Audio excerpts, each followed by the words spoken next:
So there's this book. It's called Damsel Distressed. It's about a girl named Imogen. There's also this album. It's called Imogen Unlocked, and it's obviously about Imogen too. The book tells her story with words, and the album tells her story with music. Together, this book and this album tell her story, which has a lot of heart, but a lot of hurt too. The inside of Damsel Distressed will work something like this. You'll read Imogen's story along with entries from her journal, which are sprinkled throughout the book and are full of her secret thoughts, bits of poetry, and her bold, meaningful doodles.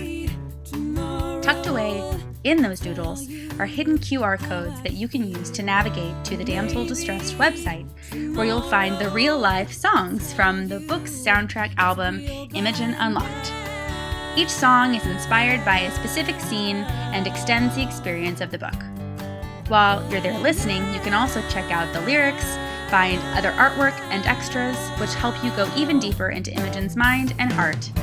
It's all about you, your experience, your senses, reading and listening, and being a part of the very creation of her story as it unfolds. Here is a never-before-read and never-before-heard excerpt from the book and album. In my room, my paint-crusted clothes collect in a pile on the floor. I want to take a shower, I really do, but I'm too exhausted. I tighten my ponytail, throw on some pajamas, and collapse onto my bed.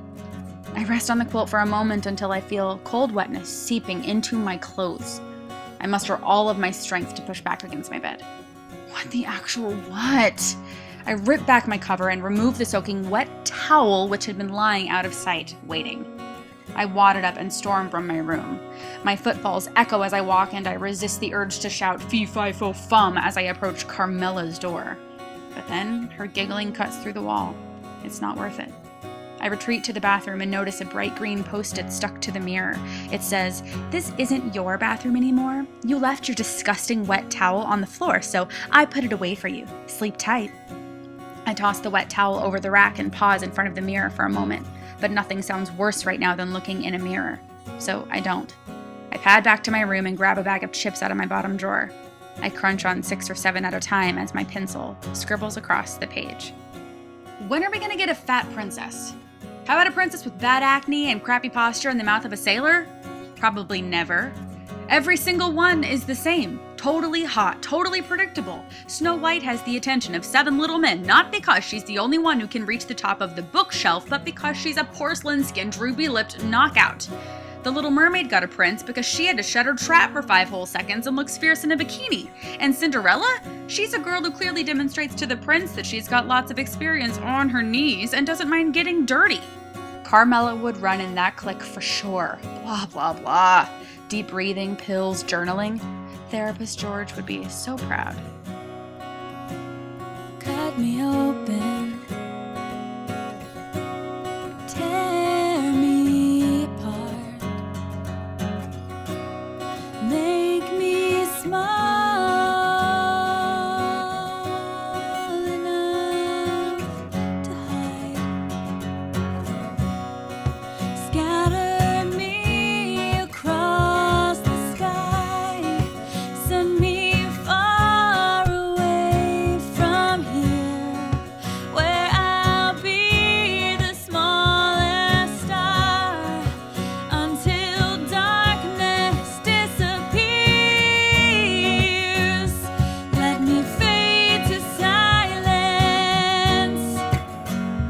just an old forgotten dream. Like you never knew me, let me be unseen.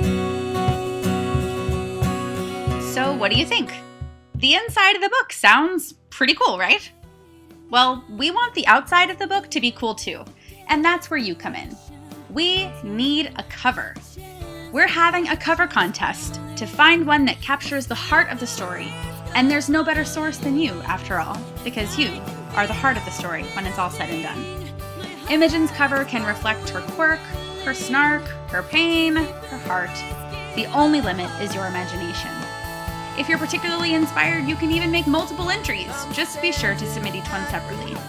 The entries will be narrowed down to 10 semifinalists who will get a prize pack consisting of a $10 Barnes & Noble gift card and a $10 iTunes gift card, because, well, what goes together like books and music, right? And the final round will result in one winner being chosen as the designer of my book cover. They'll receive design credit, a copy of the finished book, the chance to design the album artwork and swag as well, and of course, cash, because, well, designers get paid. And that's what you are. Designers, makers, crafters, creators of beautiful, wonderful things. If you're not a visual artist, I really hope you'll tell your friends because, well, without you, my book cover might end up looking something like this. And nobody wants that. For all the rules, restrictions, and fine print, please visit damseldistressed.com. Let's make something amazing together.